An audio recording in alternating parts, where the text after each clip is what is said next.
Good morning, Colfax, and welcome to the show for March 31st. My name is Kaelin and I'm joined by my co-host, Nik Hamasaki. Today on the show, we will take you on a journey with the Spanish Club as they explore the Spanish culture and history in San Francisco. In sporting news, we'll highlight the girls' basketball section championship as the program continues to make history. Welcome to the show.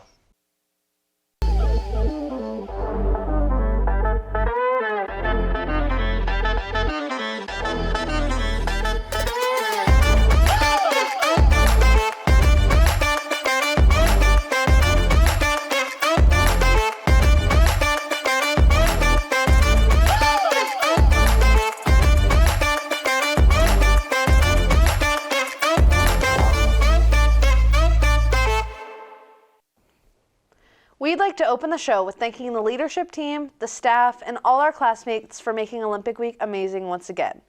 Now, we turn our attention to prepping for the SBAC, getting our classes in order, rehearsing for the spring musical, lifting our teams, and so much more before we head off to spring break in just 2 weeks. The Spanish Club recently traveled to San Francisco to explore the vibrant Spanish culture and history. Reporter Olivia Bright tagged along to see how field trips impact students and has this story.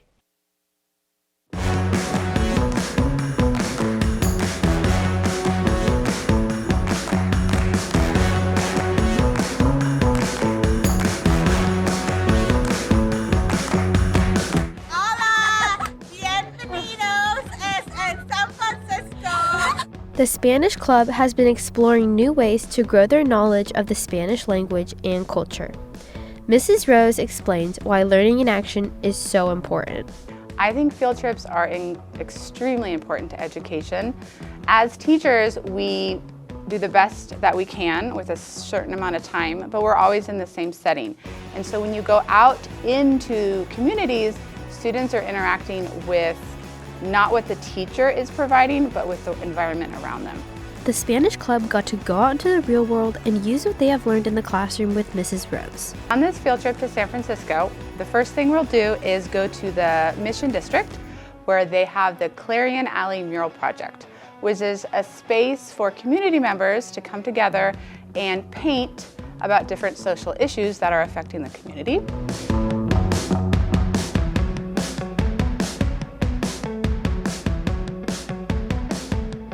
We then are going to go to a taqueria, and students are going to get to practice their Spanish by ordering in Spanish with native speakers. Con todo, queso, crema, aguacate, picante.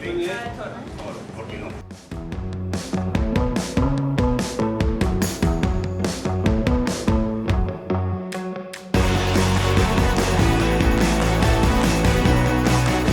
And lastly, we'll go to the San Francisco Museum of Modern Art. And we're going to look at some different pieces of work by Diego Rivera and Frida Kahlo.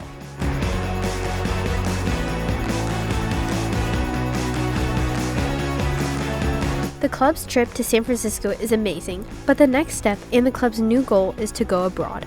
Possibly going on an international field trip with the Spanish Club would be really fun, because I think a lot of kids in our class haven't really been out of the country, so experiencing the Spanish culture up close would be super fun, and we'd get to learn and actually speak Spanish again with people who speak it.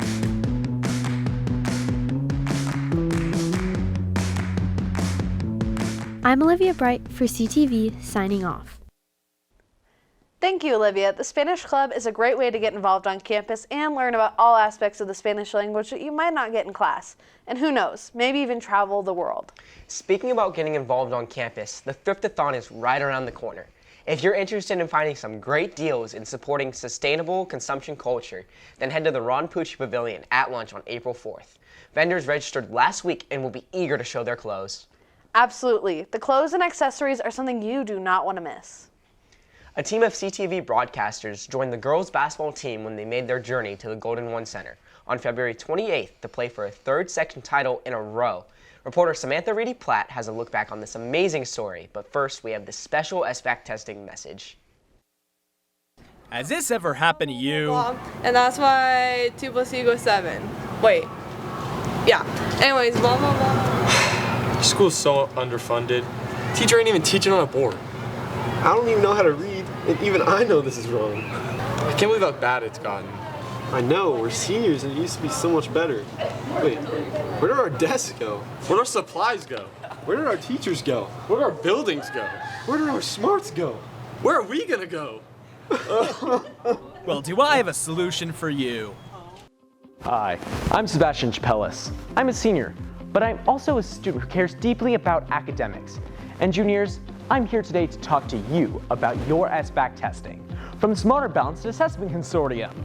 Every year, our school is evaluated by the California Department of Education on a number of factors, and with it, they determine a number of things. From school budget to property values in your community, from college course placement to your GPA. That's right. And you, yes you, can make a difference with your SBAC testing. Next week on Tuesday and Wednesday, the 1st and 2nd, all juniors are going to come in to test math and science to make a difference. And even though one of these tests takes place on April 1st, these tests aren't a joke. And to prove it, we're giving you a second week of testing for free. That's right, on Tuesday the 8th and Wednesday the 9th, we're giving you a chance to test for English on the house. But what if testing isn't your thing? Should you just give up? Heavens no, because there are plenty of other benefits to testing too. Are you worried about your future? Well, SBAC testing has got you covered. Since colleges, military, and scholarship boards alike just love those high test scores. But want something more immediate? Juniors who test will automatically be entered into a raffle to win a variety of prizes, including gift cards to Taco Bell, Starbucks, In-N-Out, and more! But wait, there's more! If you're the retrospective type and are worried about past grades, if your score meets or exceeds standards, you can bump up a previous class's grade by a whole letter on your permanent transcript for math and science, all for the low price of scoring well on the SBAC, which is free! But if that wasn't enough, when you test, you also get a free chance to show off just how great your class is. Last year, our juniors didn't just break school records for high scores, but also the scores of every single school in the district, other than narrowly coming behind Del Oro. So now's your chance to put up your dukes and battle for junior score supremacy. If any of that seems appealing to you at all, make sure to give yourself every advantage by getting a good night's sleep, focus in your Flex SBAC prep, and eating healthy before testing. To help with healthy eating, if you come a little bit early on the testing date, we'll give you a special breakfast for free. If you have any questions about the SBAC or how you're going to take advantage of your high scores to improve class pride, improve class ranking, get grade bumps, eat yummy breakfasts, and or win a variety of prizes, you can email Mr. Steinbeck using the address on the screen. So don't let your test score slip away. Improve yourself now by studying today. Thank gosh I'm a senior now, but I'm interested in seeing if the juniors can top us and keep our testing streak going. You said it, not me. Thanks to Sebastian Choppelas and his creative team for sharing some key information regarding SBAC testing in a fun way. We know the juniors will do great. As we dive into the spring sports season, it's apparent the Falcons are off to a great start. Good luck tomorrow, Falcons, and if you're looking for an activity to do after school this week, come cheer on our tennis, softball, and baseball teams at home. As promised, here's the girls' basketball piece that Samantha Reedy-Platt, Katie Marx, and my co-host Kaelin Day produced. Today isn't just another game. It's a moment we've been working towards since day one. All season long, we've built something special. We've pushed each other, fought for each other, and learned that no one wins alone. We're not just a team, we're one heartbeat. A heartbeat is powerful. Every part works together. The heart doesn't ask which part is more important. Every beat counts. Now let's go out there and make this one heartbeat echo so loud that we'll never forget it. On Friday, February 28th, the girls' basketball team traveled to the Golden One Arena in Sacramento, California for the Division III Section Championship game. A game that Coach Rexanne Simpton and her senior players Kaya Dietrichs, Juliet James, and Laurelyn Masick had been preparing for years. We're playing harder competition every year, and I think all our preparation from all 3 years has kind of led up to this game.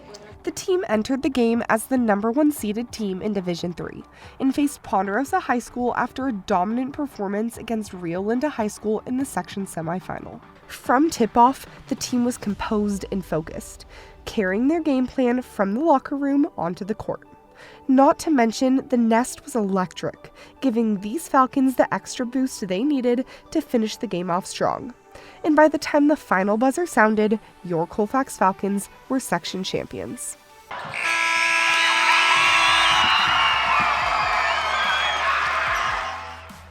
This win marked the third straight section title for the girls basketball team. And what is something most people wouldn't know about this team and like everything you guys had to do to get here?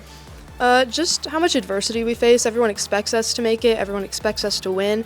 But we had people sick, people hurt, and we're always finding new ways to overcome adversity. For Dietrichs, Masick, and James, this game was more than a title. It was another opportunity to continue the legacy of the Colfax girls basketball program. And so what does it mean to you to be part of this rich history of girls basketball at Colfax? It means everything. Like, it's just so special, and I'm really glad that I'm a part of it. Following this section victory, the team moved on to the state tournament, seeded third in Division II. After beating Clovis East High School 64-37 in the first round of the state tournament, the girls faced Salesian College Preparatory. Unfortunately, after a nail-biting game, the team fell 51-53, and their amazing season came to an end. As a new group of Lady Falcons take to the court, it is certain that they too will pave their own path, write their own story, and strive to build upon the legacy of the generations of Colfax women's basketball players before them. Signing off for CTV, I'm Samantha Reedy-Platt reporting. Once again, congratulations, girls, and thank you, Sammy and Katie, for capturing that moment. It was really fun working with you one last time at the Golden One Center. Speaking of capturing the moment, don't miss out on buying a yearbook. The yearbook team continues to work hard to make this yearbook packed full of fun memories. With that said, the last day to purchase a yearbook to complete custom pages is April 18th. And the deadline to order a book if you want to receive it on signing day is April 24th. Well, that's all we have for you today, Colfax. Next on the show, reporter Jade, Schaad, and camera op Scarlett Nightengale will explore how teachers are using enrichments to benefit students in Flex. And we'll update you on the progress of our spring sports teams. Until next time, I'm Kaelin Day for Nik Hamasaki. Have a great day, Colfax.